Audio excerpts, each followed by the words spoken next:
اعوذ باللہ من الشیطان الرجیم بسم اللہ الرحمن الرحیم۔ حضرات، جیسا کہ میرے علم میں آیا ہے کہ وسیم رضوی نے آج پھر ایک نیا شگوفہ چھوڑا ہے، اور وہ شگوفہ یہ ہے کہ ہم نے قرآن پاک کی 26 آیتوں کو ریموو کر دیا ہے، اور ریموو کر کے وزیر اعظم ہندوستان شری نریندر مودی جی کو اس قرآن کی کاپی بھیج دی۔ میں آل انڈیا شیعہ مسلح بورڈ کے حوالے سے بھرپور طریقے سے وسیم رشدی کے اس بیان کی مذمت کرتا ہوں۔ اصل میں اس کے پیچھے پوری طریقے سے ان لوگوں کی سازش ہے جو ہمارے ملک کو توڑنا چاہتے ہیں، ہمارے ملک کے اتحاد کو۔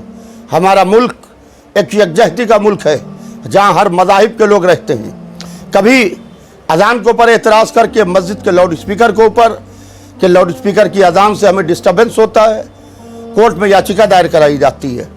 کبھی وسیم رشدی جیسے لوگوں سے یہ بیان دلوا کے اور قرآن پاک نیا پیش کرا کے یہ کہا جاتا ہے کہ ہم وزیر اعظم ہندوستان کو قرآن پیش کر رہے ہیں۔ یہ وسیم رشدی تمہارے عقیدے کا اظہار کرتا ہے کہ یہ ہے تمہارا عقیدہ اور یہ ہے تمہارے سیاسی آقا۔ 26 آیتیں ہٹانے کے لیے جو سپریم کورٹ میں عرضی دی تھی وسیم رشدی نے، پوری عرضی خارج کر دی گئی، اور صرف خارجی نہیں کی گئی بلکہ 50,000 روپے کا جرمانہ بھی لگا۔ سپریم کورٹ سے منہ کی کھا کے آئے مگر ابھی نچلے نہیں بیٹھ رہے ہیں، پوری طریقے سے قرآن پاک کو ٹارگٹ کیے ہوئے ہیں اور قرآن پاک کی توہین پر توہین کرتے چلے جا رہے ہیں۔ اور قرآن پاک آفاقی کتاب ہے، نہ کسی کے کرم سے لگانے سے کرم سے لگ سکتی ہے، نہ کسی کے آیتیں نکالنے سے آیتیں نکل سکتی ہیں۔ شیطان کا کام ہے وسوسے پیدا کرنا۔ شیطان مذہب میں دین میں تبدیلی نہیں کر سکتا ہے۔ 1,24,000 نبی آئے، 12 امام آئے، مگر شیطان وسوسے پیدا کرتا رہا، مگر مذہب میں تبدیلی نہ کر سکا۔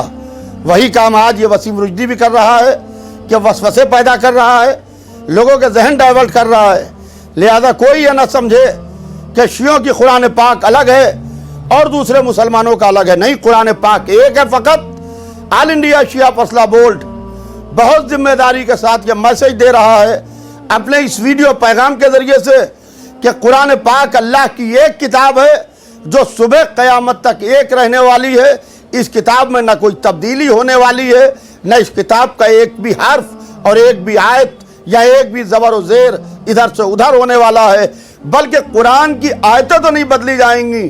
زمانہ خود دیکھے گا آیتوں کے بدلنے والے کتنے رنگ و روپ بدلتے ہیں کہ گٹگٹان بھی شرما جائے۔ جب جنگ نہروان میں اسی قرآن کو نیزے پر بلند کیا گیا تو حضرت علی علیہ السلام نے کہا کہ یہ دھوکہ ہے، یہ قرآن نہیں ہے، اور جب کھولا گیا تو اس میں سے پتھر نکلے۔ یہ جو صحیح قرآن پیش کیا گیا ہے اصل میں یہ دھوکہ دیا گیا ہے نہروان کی طرح۔ اور میں حکومت ہندوستان سے اور میں صوبائی حکومت سے اور مرکزی حکومت سے یہ گزارش کرتا ہوں کہ ایسے لوگوں کے اوپر سختی سے لگام لگنا چاہیے جو بار بار ہماری مقدس کتاب قرآن پاک جو ایک قرآن ہے، کیونکہ مولا علی ہوں یا ہمارے 11 امام ہوں، ہمارے 12 اماموں نے اسی قرآن پاک کو مانا ہے جو امت مسلمہ پوری دنیا میں پڑھ رہی ہے۔ اگر قرآن کتاب مبین ہے تو قرآن کے بتانے والے امام المبین ہے۔ لہذا اس قرآن کو نہ تبدیل کیا جا سکتا ہے، نہ اس قرآن کو بدلا جا سکتا ہے، اور اس قرآن کے اندر ہے کہ لا رتب ولا یابس الا فی کتاب مبین۔ کوئی خشک و تر ایسا نہیں ہے جو اس کتاب مبین میں نہ ہو۔ قرآن پاک میں ہر قسم کا علم موجود ہے، ہر شے، کوئی شے ایسی نہیں ہے جو اس قرآن پاک میں نہ ہو۔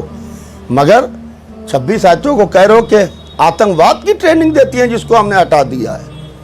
ارے قرآن تو پیغام امن ہے۔